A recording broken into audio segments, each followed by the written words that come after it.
లక్ష్మీనగర్ ఎన్నో సంవత్సరాలుగా సుమారు 100 సంవత్సరాల నుంచి పేద ప్రజలు అక్కడ ఉంటున్నారు. దానికి ఒక పరిష్కారం కనుక్కొని అతి త్వరలోనే ఫిబ్రవరిలో దాన్ని స్టార్ట్ చేయడం జరగబోతా ఉంది. అలాగే లక్ష్మీనగర్ మొత్తం 7 హౌసింగ్ ప్రాజెక్టులు పెట్టాం. లక్ష్మీనగర్ ఇంకా కొన్ని వార్డుల్లో ముఖ్యంగా వార్డ్ బాయ్ లైన్ 30 వార్డులో ఈ 3 పెద్ద ప్రాజెక్టులు ఉన్నాయి. ఇంకా ఒక 3 చిన్న ప్రాజెక్టులు ఉన్నాయి. వాటన్నింటి కూడా అతి త్వరలోనే స్టార్ట్ చేయబోతా ఉన్నాం. ఒకప్పుడు సౌత్ నియోజకవర్గం ఒక రకంగా ఉండేది, భయపడేవాళ్ళు అటు వెళ్ళాలంటే. ఇప్పుడు మళ్ళీ తిరిగి వచ్చే విధంగా సౌత్ నియోజకవర్గాన్ని ప్రజలకి అందుబాటులో తీసుకొచ్చాం. ఇంకా లా అండ్ ఆర్డర్ కావచ్చు, ఎక్కడైనా సరే కూటమి ప్రభుత్వం వచ్చిన తర్వాత సౌత్ నియోజకవర్గంలో రౌడీజం కానీ దౌర్జన్యాలు కానీ ఎక్కడైనా కనిపించేవి కూడా మీరు చెక్ చేసుకోవచ్చు.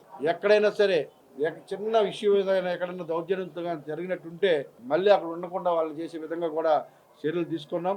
గంజాయిని కూడా పూర్తి స్థాయిలో ఆ ప్రాంతంలో అరికట్టాం. ఒకప్పుడు ఇచ్చలవిడిగా ఉన్నటువంటి ఏరియా, దాన్ని అన్నింటి కూడా పూర్తిగా కంట్రోల్ చేయడం జరిగింది కూటమి ప్రభుత్వం వచ్చిన తర్వాత. మీరు ఆ ప్రాంతానికి 1 గంట ప్రాంతంలో వెళ్ళినా కూడా ఒకప్పుడు రోడ్ల మీద విపరీతంగా గొడవలతో ఉండేవాళ్ళు.